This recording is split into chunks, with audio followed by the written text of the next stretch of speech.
वंचितों का प्रतिनिधित्व करता है, उसको साहब बुलाने में जो मुझे मजा आता है और तो मुझे बड़ा फख्र महसूस होता है, मुझे बड़ी शान लगता है कि मेरा भाई को जानकर शायद मैं बुलाया। और जब वो मेरे पहली बार उनसे मिली तो चौंडी में कार्यक्रम था, सब बहुत बड़े बड़े नेता थे, गणपत राव जी थे, अन्ना डांगे जी थे, मुद्दे साहब थे, भुजबल साहब थे, पृथ्वीराज चौहान दरबार थे, सब लोग बड़े बड़े कार्यक्रम में बड़े बड़े नेता आए थे।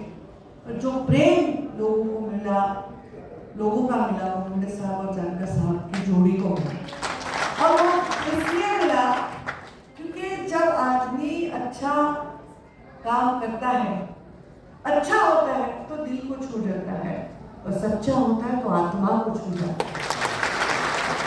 और इसलिए मुंडे साहब ने हमको राजनीति में एक ही चीज सिखाई, सच्चे बनो, अच्छे तो तुम हो ही, पर सच्चे बनो, लोगों की आत्मा को छू।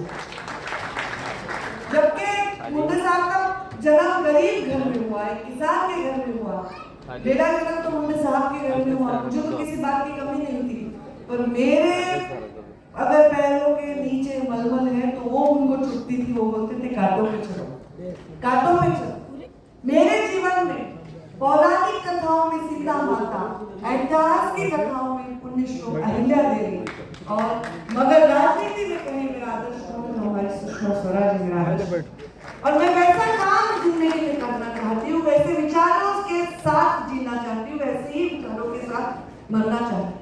11 साल की थी तब मैंने कर्म योगिनी पढ़ा, जो पुण्यश्लोक अहिल्या देवी के ऊपर था, और तब से मेरे मन में पुण्यश्लोक अहिल्या देवी के प्रति कुतूहल, प्रेम और बहुत आदर है, बहुत आदर। सारे राजमाता किसी को बुलाया जाता है, किसी को क्या उपाधि होती है, और पुण्यश्लोक की उपाधि दुनिया में और किसी के पास। और अहिल्या देवी का जन्म जहां हुआ वहां से मैं आती हूँ। अगर आपको 2 जिलों में, बीड़ जिले से नगर जिले में जाना है तो पुण्यश्लोक अहिल्या देवी के चौंडी से होकर गुजरना पड़ता है, और दोनों तरफ बीड़ जिला, बीच में चौंडी है। तो ये वहां से मैं आती हूँ, और देखिए मेरे भाग्य कि पुण्यश्लोक अहिल्या देवी की कर्मभूमि की इंचार्ज हूँ मैं, मध्य प्रदेश मैं भारतीय जनता पार्टी की इंचार्ज। पर जब भी मैं जिस भी मंच पर जाती हूँ, हर बार मैं अपनी पार्टी या अपने विचारों को लेकर नहीं जाती, क्योंकि वहां के विचारों को सुनने के लिए भी कोई जाना चाहिए, इसलिए जाती हूँ। मैं राष्ट्रीय समाज पक्ष के मंच पर हूँ, तो मैं भारतीय जनता पार्टी की प्रतिनिधि बनकर थोड़ी यहाँ आई। और जानकर साहब को और कौन सुनेगा, मैं ही सुन सकती हूँ। और मेरे को ही, मेरी बहन है, मेरे बहन तुम्हारे लिए तुमसे ज्यादा मैं लड़ती हूँ, तुमसे ज्यादा। ये जब इनको अभी एमएलसी देना था, मैंने लड़ाई की, मैंने बोला अगर तुमने सबसे बड़ा एमएलसी का स्पैन वाला नहीं लिया तो मेरे से बुरा कोई नहीं। वो बोलते थे 2 साल वाला जानकर साहब लो ना, मैंने जानकर साहब लेंगे 4 साल वाला, 6 साल वाला एमएलसी। जब मिनिस्ट्री की बात आई, जानकर साहब कुछ बोले ना बोले, मैं आ गई, कैबिनेट के नीचे जानकर साहब को मंत्री पद नहीं चलेगा, नहीं चलेगा। जो हमारे साथ हमारे एनडीए में आए हुए थे, जो बाकी पक्ष, उन्होंने राज्य मंत्री पद लिया, और जानकर साहब कैबिनेट मंत्री बने, तभी मुझे आनंद आया। और तब मुझे आनंद इसलिए आया क्योंकि मेरे पिता ने उनको अपना बेटा माना था, तो उनका जो सपना था कि मैं महादेव जानकर जी को नामदार लगाऊंगा और गवर्नमेंट के ऑफिस में, मंत्रालय में बिठाऊंगा, जो मुझे अच्छा लगा। और जब महादेव जी जानकर को मुंडे साहब ने, मुझे याद है आज भी, 2014 3 जून मुंडे साहब हमारे साथ उस दिन नहीं रहे, आज 3 दिन बाद मुंडे साहब की पुण्यतिथि, पर मुझे ये 31 मई 2014 आज भी याद है, जिस दिन महादेव जानकर जी का कार्यक्रम था और वो चौंडी में था, उसके लिए मुंडे साहब आए, और उस दिन वो बहुत खुश थे। मंत्री बनने के बाद महाराष्ट्र में एक ही कार्यक्रम उनका हुआ, और कार्यक्रम नहीं हो पाया, भगवान ने उतना हमें दिया ही नहीं मौका। तो महादेव जानकर जी से इतना प्यार था कि एक ही कार्यक्रम हुआ, वो भी उनका ही हुआ, और उस सभा में उन्होंने कहा कि मेरा वारिस महादेव जानकर है। पंकज आपको प्रॉपर्टी बनवा लो जानकर साहब, पर राजकीय पूरा मेरा वारिस आप है। ये प्यार उन्होंने दिया, क्यों दिया? क्योंकि एक बच्चा, लड़का जो गरीब घर में पैदा हुआ है, सपना देखता है इस देश का नेतृत्व करने का, क्या बुरा है? हमारा भी तो नेता ऐसा ही है। हमारा नेता एक चाय वाले के घर में पैदा हुए तो चाय बेचते बेचते बनेंगे नहीं देश के प्रधानमंत्री, क्या बुरी बात है? हमें या तो पिता सपना देखना सिखाता या नेता सपना देखता है।